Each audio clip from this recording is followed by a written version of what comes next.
Dr. Nam Ju-hee had spent her entire career studying how civilizations rise and fall, but nothing had prepared her for what she discovered in the Origin Archive's deepest records. As she worked alongside Keeper Mortanian to piece together the full story of ancient humanity, each new piece of information made the truth more incredible and more terrifying. The decision to retreat was not made lightly. Dr. Nam Ju-hee explained to the assembled group of humans and selected council members. According to these records, it took nearly 1,000 years of debate and preparation. High Counselor Vorth sat quietly in the archive's main chamber, his reptilian features showing confusion and growing alarm. Beside him, Scholar Thessarian's crystal formation shifted through colors that indicated deep emotional distress.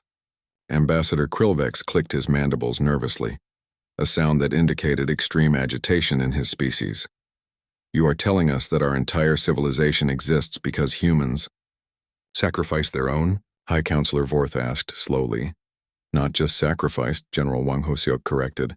He had arrived with Admiral Ryu Jinwoo's fleet, and now served as the military liaison between humans and the Council. They chose to become primitives again. They deliberately erased their own memories, their own culture, their own technology. Dr. Nam Ju-hee activated a holographic display that showed the final years of ancient human civilization. The images were heartbreaking.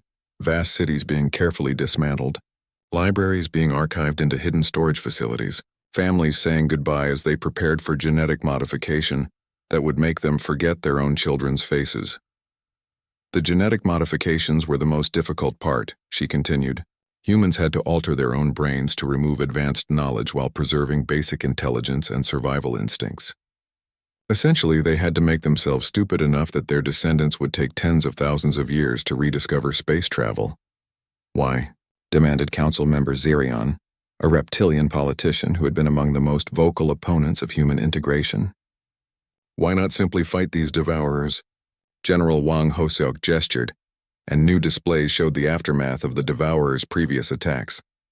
Entire galaxies had been reduced to empty space, with not even dust remaining where billions of stars had once shone. Because fighting them directly was impossible, he said grimly.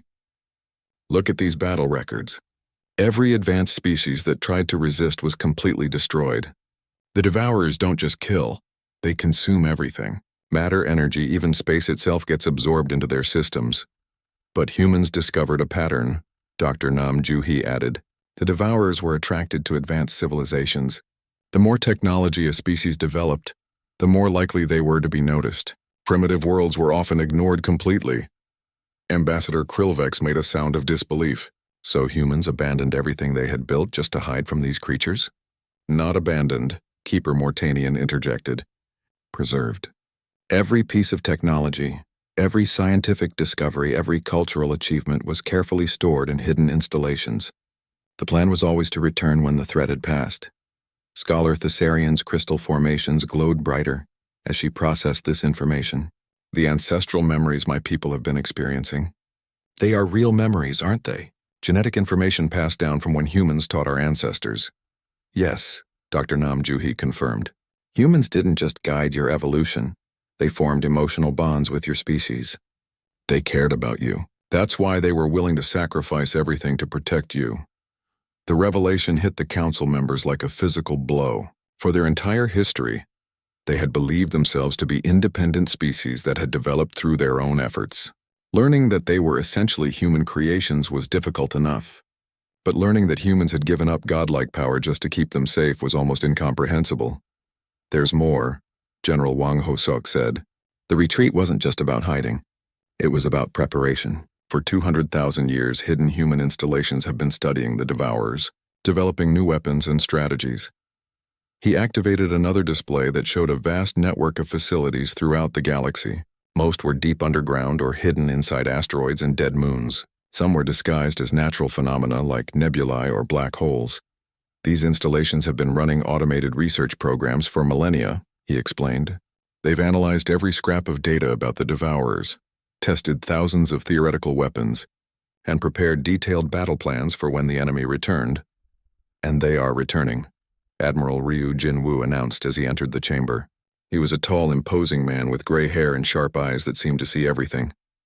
Our deep space sensors detected the first scout ships 3 months ago. Long-range analysis suggests the main force will arrive within 50 years. The council members looked at each other with growing panic. Ambassador Krillvex was the first to speak. 50 years? That's not enough time to prepare any meaningful defense. For you, perhaps? Admiral Ryu Jinwoo replied calmly. But humans have been preparing for 200,000 years.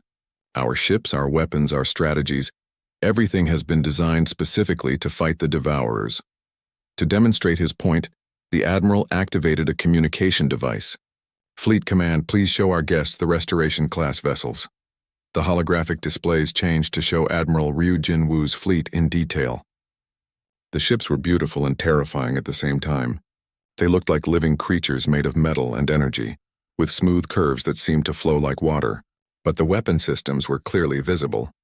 Energy cannons that could destroy small moons, shields that could deflect the explosion of stars, and engines that could move faster than anything the Council had ever imagined. These ships incorporate technology that your species will not develop for another 1,000,000 years, Admiral Ryu Jinwoo said matter-of-factly. But even with these advantages, we cannot win alone. What do you mean? High Counselor Vorth asked. General Wang Hoseok stepped forward. The Devourers have grown stronger since their last visit. They've consumed dozens of galaxies and absorbed the technology of thousands of species. Our projections show that even fully activated human technology will not be sufficient to defeat them. Then what hope do we have?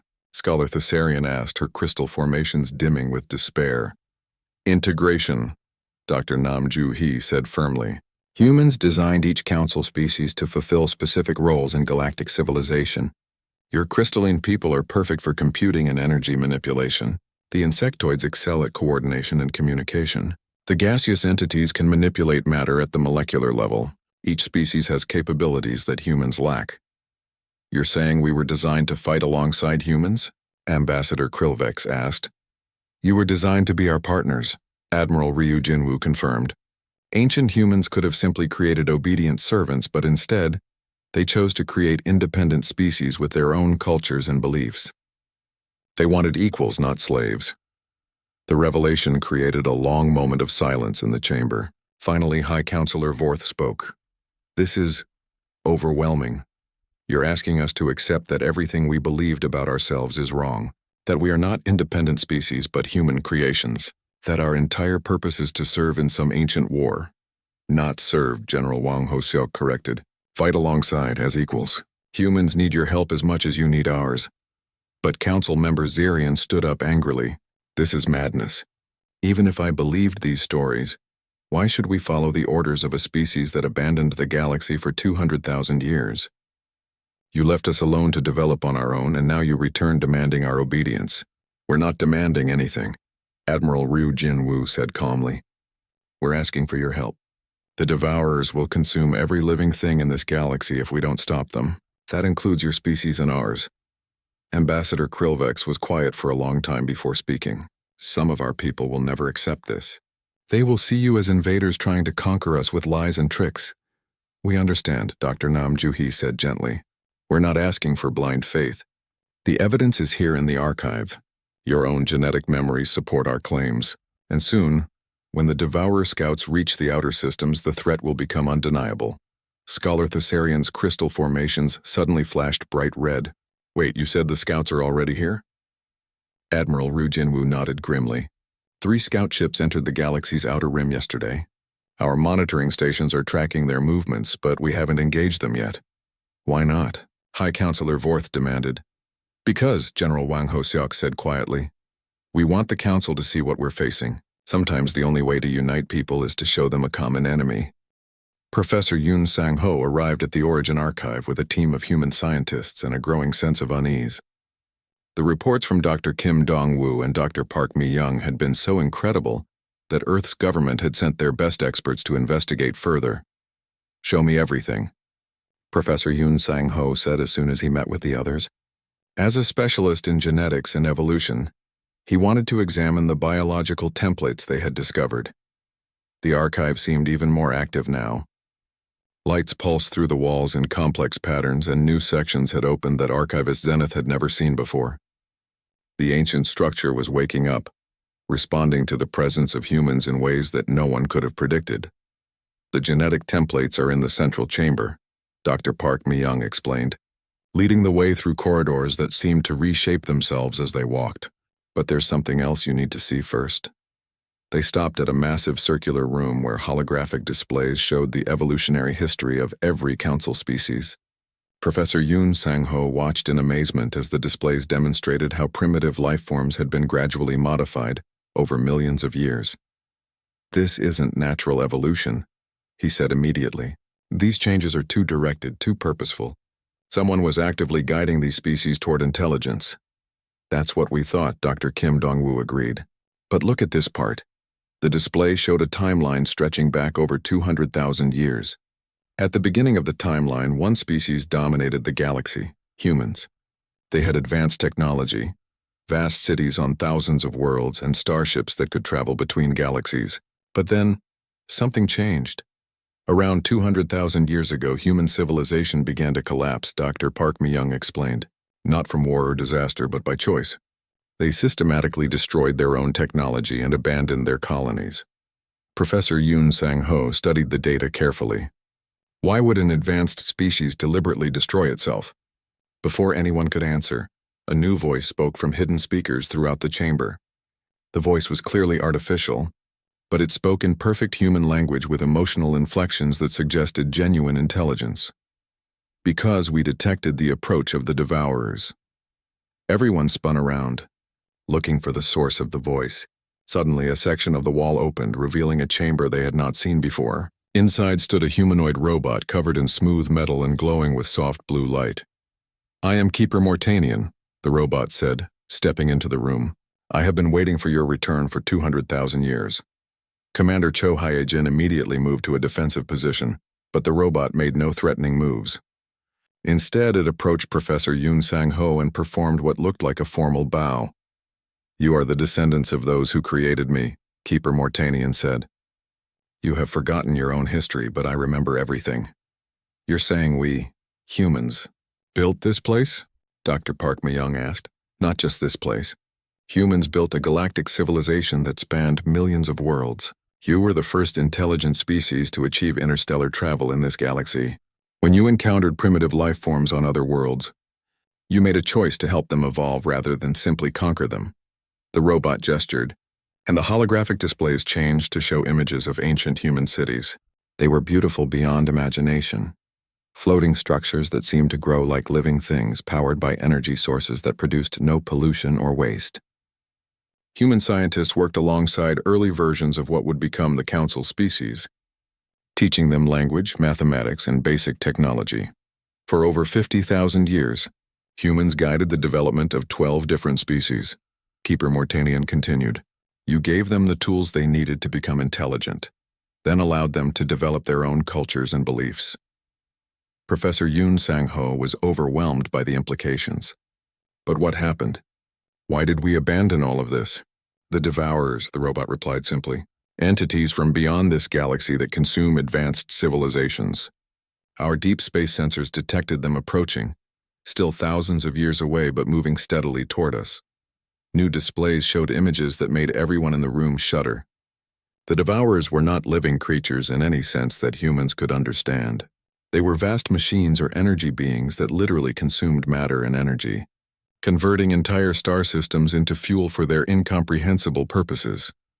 Previous galaxies had fallen to them, Keeper Mortanian explained. "We studied the pattern of their attacks and realized that they were attracted to advanced civilizations.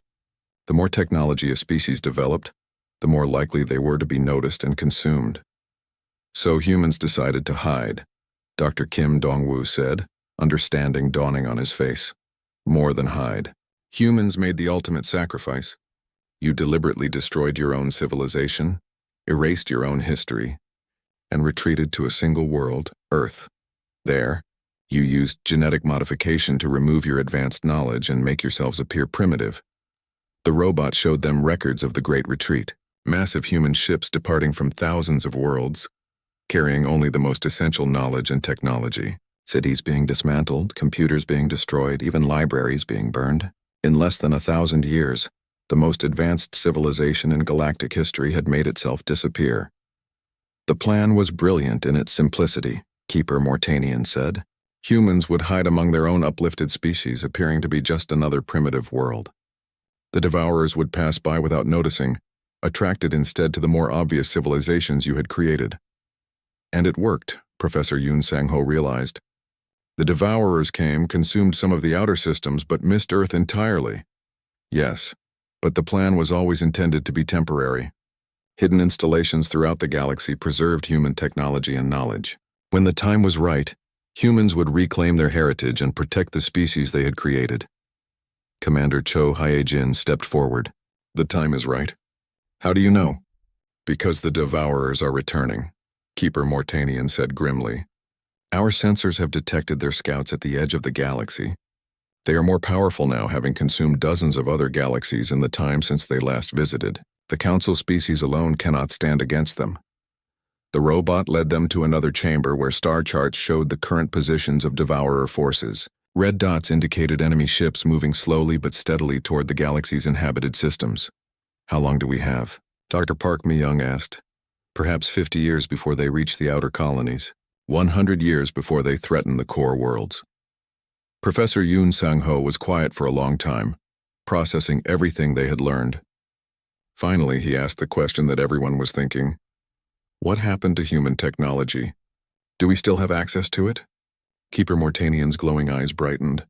Follow me. They walked through more corridors until they reached a vast chamber filled with inactive machinery. But as they entered, the machines began to hum with power. Lights cascaded across control panels and holographic displays sprang to life. This is just one installation, the robot explained. There are thousands more hidden throughout the galaxy. Weapons, ships, manufacturing facilities, research stations. Everything humans will need to reclaim their place as guardians of galactic civilization. Dr. Park Mi-young approached one of the control panels. Without thinking, she placed her hand on a scanner. The machine immediately responded, displaying information in the ancient human language she was somehow beginning to understand. The installations are keyed to human genetic patterns, Keeper Mortanian said. Only someone with the proper DNA can activate them. For 200,000 years I have been waiting for humans to return and unlock their heritage. At that moment, alarms began sounding throughout the facility. New displays showed ships approaching, human ships arriving from Earth. Admiral Ryu Jin-woo, Commander Cho Hyejin said, recognizing the vessel configurations. But those ships, they're unlike anything in our current fleet. The ships that appeared on the displays were sleek and powerful, incorporating technology that the Council would consider impossible. They moved with grace and speed that defied known physics, and their weapon systems generated energy readings that dwarfed anything the aliens had ever seen. How? Professor Yoon Sang-ho whispered. Earth's government has been slowly rebuilding human technology for the past several centuries, Keeper Mortanian explained. They have been preparing for this revelation, waiting for the right moment to reveal humanity's true nature to the galaxy. As Admiral Ryu Jin-woo's fleet took position around the Origin Archive, Professor Yoon Sang-ho realized that everything was about to change. The Council species were about to learn that the newcomers they had dismissed as primitive were actually their creators and protectors. And somewhere in the darkness between galaxies, ancient enemies were returning to finish what they had started 200,000 years ago. Dr. Kim Dong-woo arrived at the Council station 3 weeks after the first meeting. He was a quiet man who spent most of his time studying ancient ruins and old artifacts. When he learned that humans had been given permission to study alien archaeological records, he immediately requested to join the diplomatic mission. The Council has 12 major species, Dr. Park Mi-young explained as she showed him around the research facilities. Each one has been traveling through space for thousands of years. Their combined historical records go back almost 50,000 years. Dr. Kim Dong-woo nodded as he examined the data terminals. The aliens had provided him with access to vast databases filled with information about ancient civilizations, lost technologies, and mysterious artifacts found throughout the galaxy. This is incredible, he said, scrolling through images of alien ruins. Look at these architectural patterns. He stopped at a series of photographs showing ancient buildings from 6 different planets. The structures looked completely different at first glance. Some were made of stone, others of metal or crystal. But when Dr. Kim Dong-woo analyzed the mathematical proportions and geometric relationships, he found something surprising. The basic design principles are nearly identical, he told Dr. Park Mi-young. Look at these measurements. The ratios between height and width, the angles of the support structures, even the placement of doorways and windows. They all follow the same mathematical formula. That's strange, she agreed. These buildings were constructed by completely different species on planets thousands of light years apart. Dr. Kim Dong-woo continued his analysis, examining technological artifacts and ancient writings. The more he studied, the more patterns he found. Advanced mathematics concepts appeared across multiple civilizations at roughly the same time periods. Similar engineering solutions had been developed independently by species that had never met each other. Even artistic styles and symbolic representations showed remarkable similarities. It's as if someone was teaching all of these species, he concluded. But who? His research was interrupted by an unexpected visitor. Scholar Thessarian, the crystal being from the council, entered the research facility. Her normally clear, bright appearance seemed dimmer than usual, and her movements were uncertain. Dr. Kim Dong-woo, she said in her musical voice, I must speak with you about your research. Of course, he replied. Is there something wrong? Scholar Thessarian's crystal formations shifted and changed color, indicating strong emotion. I have been experiencing memories, but they are not my memories. What do you mean? Since meeting your people, I have been having visions of my species' ancient past. I see my ancestors learning to manipulate crystal resonance technology, but in these visions they are being taught by tall bipedal creatures that look very much like humans. Dr. Kim Dong-woo felt a chill run down his spine. Are you certain these are memories and not dreams? My species does not dream in the way humans do, Scholar Thessarian replied. These visions contain specific technical knowledge that I should not possess. Knowledge about crystal formation techniques that were supposedly discovered by my ancestors through independent research. Over the next few days, similar reports began to reach the human delegation. Commander Cho Hee-jin, who had been assigned to handle security for the mission, received visits from representatives of 4 different alien species. Each one described the same phenomenon, ancestral memories that seemed to involve human-like beings. A gaseous entity from the Nebula Collective told me his species learned energy manipulation from solid beings who walked on 2 legs. Now Commander Cho Hee-jin reported to the other humans. An insectoid from the hive networks described ancient teachings about coordination and communication that came from the tall ones who spoke with single voices. Dr. Park Mi-young was documenting these reports when she received a message from archivist Zenith, the being responsible for maintaining the Council's most ancient records. The message was brief but urgent. Meet me at the Origin Archive. Bring your colleagues. We must discuss what you have discovered. The Origin Archive was located in a separate facility, far from the main Council station. It was an ancient structure that had been found floating in empty space thousands of years ago. No one knew who had built it or how long it had been there. The Council had spent centuries studying it, but many of its secrets remained hidden. Archivist Zenith met them at the entrance.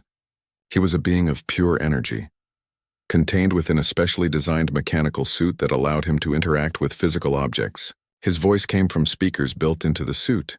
Your presence here has activated systems that have been dormant for millennia, he said without any greeting. The archive is responding to something about your species. What kind of systems? Dr. Kim Dong-woo asked. Come, I will show you. They followed Archivist Zenith through corridors lined with strange symbols and glowing panels. The deeper they went into the archive, the brighter the symbols became. Some of the panels were displaying information in languages that none of the Council species had ever been able to translate.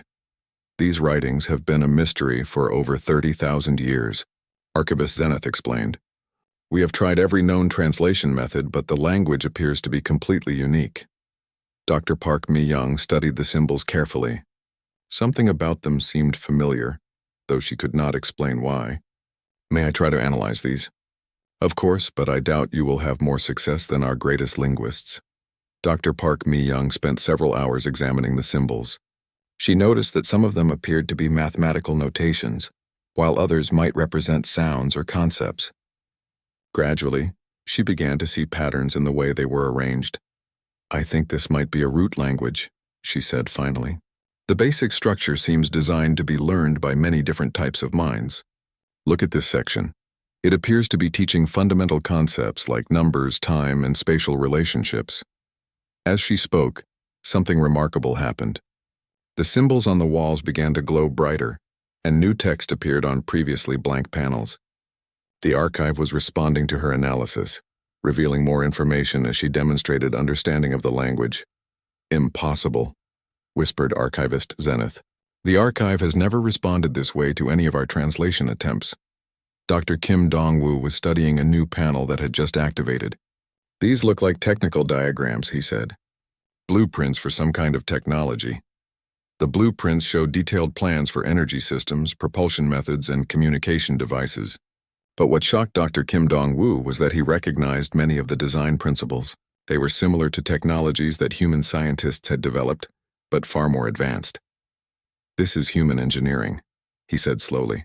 "The mathematical formulas, the material specifications, even the safety protocols.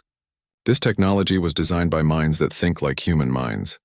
Commander Cho Hye-jin was examining another section of the archive when she made an even more disturbing discovery. "There are genetic templates here," she called out. "Biological patterns for all 12 council species." The others hurried to join her. The displays showed detailed genetic information for every known intelligent species in the galaxy. But these were not simply records of existing creatures. They were blueprints, design specifications for creating these species. "These templates show how to guide the evolution of primitive life forms," Dr. Park Mi-young said, her voice barely above a whisper. "Someone was deliberately creating intelligent species throughout the galaxy." Archivist Zenith's mechanical suit trembled as he processed this information. "If this is true, then everything we believed about our origins is wrong," Dr. Kim Dong-woo finished. "The council species didn't evolve independently. You were created, guided, shaped by someone else." The final shock came when Dr. Park Mi-young activated a central control panel. The entire archive lit up, and a massive holographic display appeared in the air above them. It showed a star map of the galaxy as it had existed thousands of years ago. Hundreds of systems were marked with symbols indicating intelligent life, advanced technology, and interstellar travel. But almost all of those symbols shared the same designation, a simple mark that, according to the archive's language, meant human. Captain Lee Tae-min stood on the bridge of his ship, watching the massive space station grow larger through the viewing window. The Galactic Council's headquarters looked like a giant metal flower floating in space, with 12 different sections stretching out like petals. Each section belonged to a different alien species, and today would be the first time humans had ever visited this place. "Are you nervous?" asked Dr. Park Mi-young, joining him at the window. She carried a small bag filled with data tablets and recording devices. As the team's expert on alien cultures and languages, she would do most of the talking during their visit. "A little," Lee Tae-min admitted. "We've been preparing for this moment for months, but we still don't know what to expect." Their ship was much smaller than the alien vessels docked around the station. The human craft looked simple and clean, with smooth white walls and blue lights. Most alien ships were covered in strange decorations, sharp edges or glowing symbols. Some looked like giant insects, others like floating crystals or metal clouds. As they approached the docking bay, Lee Tae-min thought about how this meeting had started. 3 months ago, Earth's government had decided it was time to make contact with the galaxy's other intelligent species. Humans had been traveling through space for several hundred years, but they had always stayed close to their home system. Now they were ready to meet their neighbors. The docking process was smooth. The aliens had sent detailed instructions in multiple languages, and Dr. Park Mi-young had managed to translate most of them. When the airlock opened, they were greeted by a tall, thin creature with 4 arms and green skin. "Welcome to the Galactic Council," the alien said in perfect human language. "I am Assistant Veltar. Please follow me to the meeting chamber." Lee Tae-min and Dr. Park Mi-young exchanged glances. They had expected to need translation devices, but somehow this alien already knew their language perfectly. The corridors inside the station were huge, designed to accommodate species of many different sizes. Some aliens were as small as human children, while others were as tall as trees. They passed a group of creatures that looked like living rocks, moving slowly and speaking in deep, rumbling voices. Another group resembled giant butterflies, their colorful wings creating beautiful patterns as they flew through the air. "How long has the council existed?" Dr. Park Mi-young asked as they walked. For approximately 47,000 years, Assistant Veltar replied. The 12 species have worked together to maintain peace and share knowledge across the galaxy. 47,000 years, Li Taemin repeated quietly. That was much longer than human civilization had existed. He began to understand why the aliens might see humans as very young and inexperienced. The meeting chamber was enormous, with 12 different seating areas arranged in a circle. Each area was designed for a different type of alien body. Some had chairs, others had pools of liquid, and one section appeared to be filled with floating platforms for creatures that lived in gas clouds. High Counselor Vorth was waiting for them. He was a large reptilian creature with dark green scales and yellow eyes. When he spoke, his voice was deep and powerful. So, these are the humans we have heard about, he said, looking down at them with what might have been amusement. You come from a system called Sol, is that correct? Yes, sir, Li Taemin replied formally. We come in peace, hoping to establish friendly relations with the Galactic Council. Peace, repeated Ambassador Krillvex. An insect-like creature with 6 legs and large, multifaceted eyes. How refreshing. Most new species we encounter are either very aggressive or very afraid. We are neither, Dr. Park Mi-young said confidently. We are curious. We want to learn about other species and share what we know. Several council members made sounds that might have been laughter. High Counselor Vorth gestured with one large clawed hand. Tell us about your technology, he said. What can humans offer to the council? Li Taemin activated a small device that projected a holographic display. It showed images of human cities, spaceships, and scientific achievements. The aliens watched politely, but their expressions suggested they were not particularly impressed. Your energy systems are interesting, admitted Scholar Thessarian, a being that looked like a living crystal formation, but not significantly advanced beyond what we already possess. Your ships are well designed, added another council member, but again, nothing revolutionary. Dr. Park Mi-young sensed that the meeting was not going as well as they had hoped. The aliens seemed to view humans as just another primitive species that had recently learned to travel between stars. She decided to try a different approach. We would be very interested in learning about your history, she said. Humans have always been fascinated by ancient cultures and archaeological discoveries. Would it be possible to visit some of your museums or historical sites? This request caused an unexpected reaction. Several council members shifted in their seats or made strange noises. High Counselor Vorth's yellow eyes narrowed slightly. You are interested in ancient history? He asked. Very much so, Dr. Park Mi-young confirmed. We believe that understanding the past helps us build a better future. How? Curious, said Ambassador Krillvex. Most young species are only interested in new technology and expanding their territory. Few care about what happened long ago. Perhaps that is why we are different, Li Taemin suggested. High Counselor Vorth was quiet for a long moment. Then he nodded slowly. Very well. We will arrange for you to visit some of our historical collections, but first you must be properly registered as a new species in our records. The rest of the meeting involved filling out many forms and answering questions about human biology, culture, and technology. The aliens seemed surprised by some of the answers, particularly when they learned that humans had evolved on a planet with a very specific type of star and atmospheric composition. As the meeting ended, Li Taemin noticed something strange. In a corner of the chamber, several ancient artifacts were displayed in protective cases. One of them, a small metal device covered in symbols, began to glow softly when Dr. Park Mi-young walked near it. Did you see that? He whispered to her. She nodded, looking puzzled. The device reacted to something. But what? Assistant Veltar escorted them back to their ship, chatting pleasantly about their upcoming visits to various council museums and historical sites. But Li Taemin couldn't stop thinking about the glowing artifact and the strange look some of the council members had given them. As their ship pulled away from the station, Dr. Park Mi-young was already planning their research strategy. She had no idea that their simple request to study alien history was about to unlock secrets that would change everything the galaxy thought it knew about itself. Fleet Admiral Oh Kyung-soo stood on the bridge of the massive human battleship, watching the tactical displays with grim concentration. The Devourer scouts had reached the Kepler Rim, a collection of mining colonies at the galaxy's edge. What happened next would determine whether the council species would unite with humanity or continue to resist the truth. "Admiral, we're receiving distress signals from the Kepler system," reported Captain Lee Tae-min, who had been promoted to serve as Oh Kyung-soo's tactical coordinator. 3 planets with a combined population of 40 million beings. Species composition? The Admiral asked. Mostly Zephyrian miners and their families with some crystalline engineers and gaseous supervisors. Standard outer rim colony setup. Dr. Shin Bo-ra looked up from her analysis station. As humanity's leading expert on devourer technology, she had spent years studying the ancient records and preparing for this moment. "Admiral, the scout ships are beginning their consumption process. If we don't intervene within the next 6 hours, those worlds will be completely absorbed." Fleet Admiral Oh Kyung-soo nodded slowly. He had hoped for more time to convince the Council species to cooperate, but the devourers were forcing his hand. "Signal the Council station. Tell them we're transmitting a live tactical feed. They need to see this."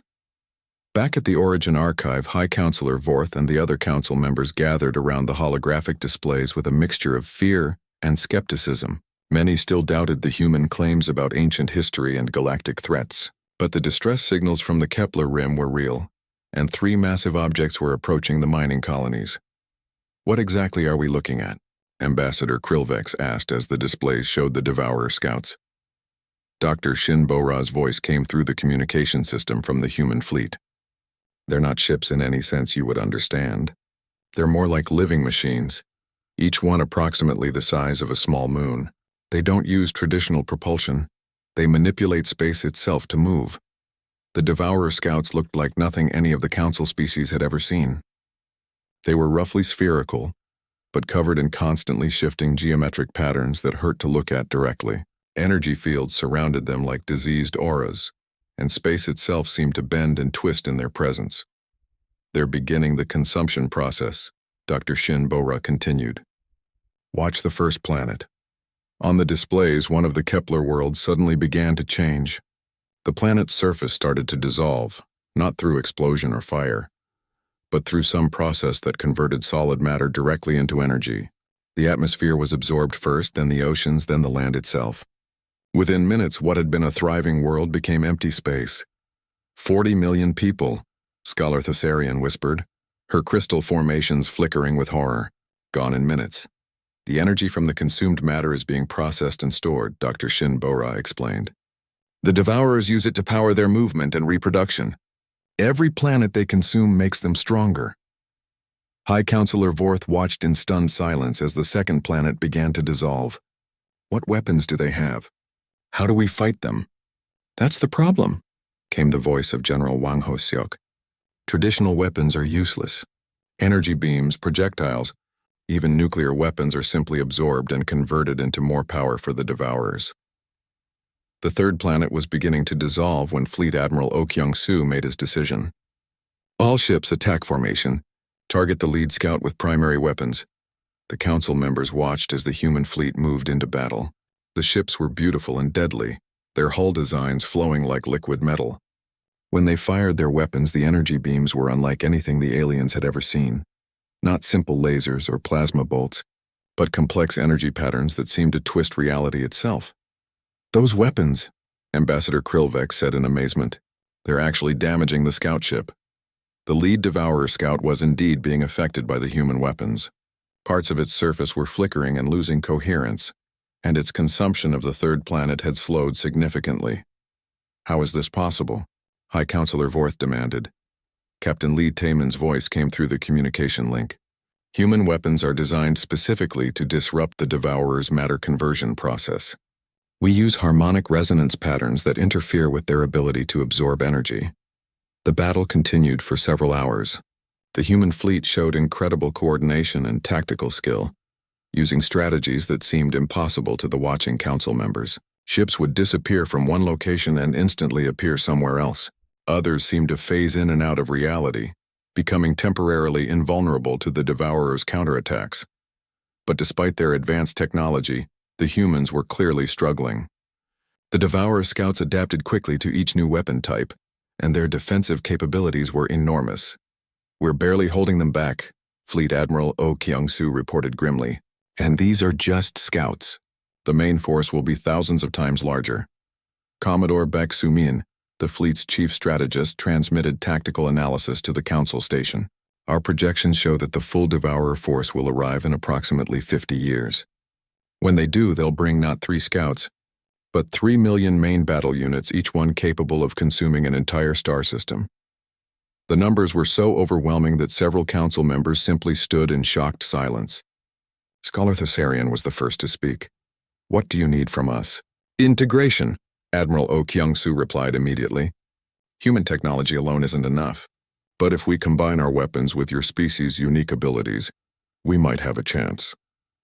Dr. Shinbora began explaining the battle plan that human strategists had developed over millennia. Each council species was evolved to fulfill specific roles in this final conflict. The crystalline beings can serve as living computers, calculating firing solutions and coordinating fleet movements faster than any artificial system. The insectoid species can manage communication networks across entire star systems. The gaseous entities can manipulate matter at the molecular level, allowing for rapid ship repairs and resource processing. "You're saying we were designed to be weapons?" Council member Zarion asked with obvious distaste. "Not weapons," Commodore Beck Sumin corrected. "Partners. Ancient humans could have created mindless war machines, but instead they chose to create independent, intelligent species who could choose their own path. They wanted allies, not slaves. The battle in the Kepler system was reaching its conclusion.